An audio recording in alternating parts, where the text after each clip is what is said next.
Welcome back to the True Crime series. Today we are going to be looking at one of the most famous unsolved true crime cases, which is the Black Dahlia. However, since this case has not been solved and it's been over 70 years, we're going to take a different approach at looking at this case. So on January the 15th, 1947, Elizabeth Short, also known as the Black Dahlia, was found dead in a local park. Her body was discovered by Betty Bersinger, who was walking her 3-year-old toddler at the time. At first she thought the body was a mannequin because it was so pale, but when she got closer, she realised the horror she had stumbled upon. Her body had been cut in half with surgical precision. This meant there was no marks left on the bones and the person was obviously highly trained. Her mouth had been cut from ear to ear, leaving a constant smile upon her face. There was also no blood really found at the scene. Her body had been scrubbed clean and drained of blood. Therefore, the body had obviously been moved to that location. So 9 days after the body had been discovered, a note was sent to the medical examiner. In this note, made out of old movie clippings and newspaper ads, it basically said, "Los Angeles Examiner and other Los Angeles papers. Here is Dahlia's belongings. Letter to follow." And in the letter it contained social security cards, it contained a birth certificate, photos and an old address book. All these items had been covered in gasoline to remove the fingerprints. A few notes and calls followed, basically taunting the police. However, we don't know whether they're all related to the case. And the reason why we don't know it was related to the case is because the media took this case by storm and posted so much false allegations within the newspapers. The reason why she was called the Black Dahlia, because there was a film out at the time called the Blue Dahlia and she wore a lot of black, and that's how she got the name. Now there are a lot of suspects, but I've only taken 3 to have a closer glimpse. If you are interested in the case, go and read up online. There are so many suspects and it is a very interesting case. So one of the police's first major suspects was Robert Manley.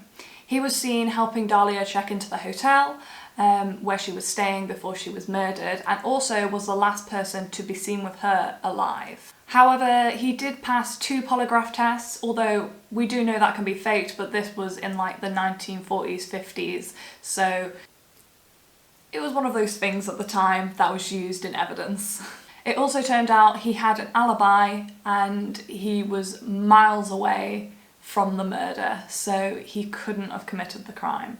Another suspect was Walter Bailey. He was a surgeon who lived 1 block away from the crime scene.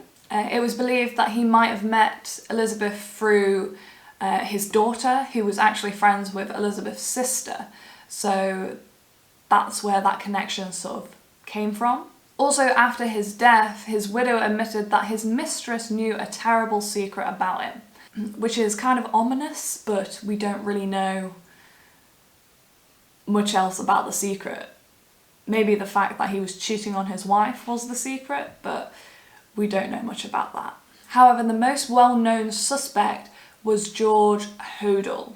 Dr. George Hodel, should I say. He definitely had the medical knowledge to perform the wounds that was inflicted on the body. He was also accused of assaulting his own daughter.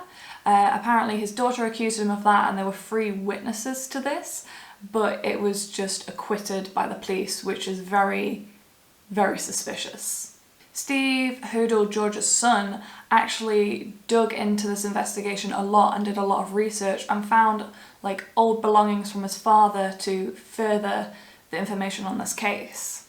He found a small box of his father's which contains photos and contained a photo of a woman that sort of looked like the Black Dahlia.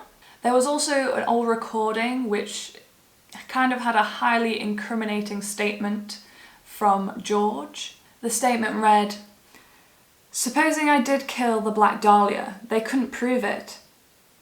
They can't talk to my secretary, she's dead." So that was obviously very incriminating, what he said. Steve Hodel also took a dog around that old family home and the dog definitely sniffed up some like blood and bones. They couldn't get a search warrant to dig up the house as it was a privately owned lot to a different family. So with the George Hodel case, it was kind of sort of left. There was nothing the police would do about it, so the case is technically still unsolved, even though a lot of people believe it is solved and believe it is George that committed the crime.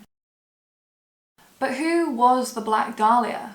Who was Elizabeth Short? She was a young Hollywood hopeful that had moved to LA and started waitressing, that had the dreams of one day being this famous actress. However, unfortunately, that opportunity was taken away from her.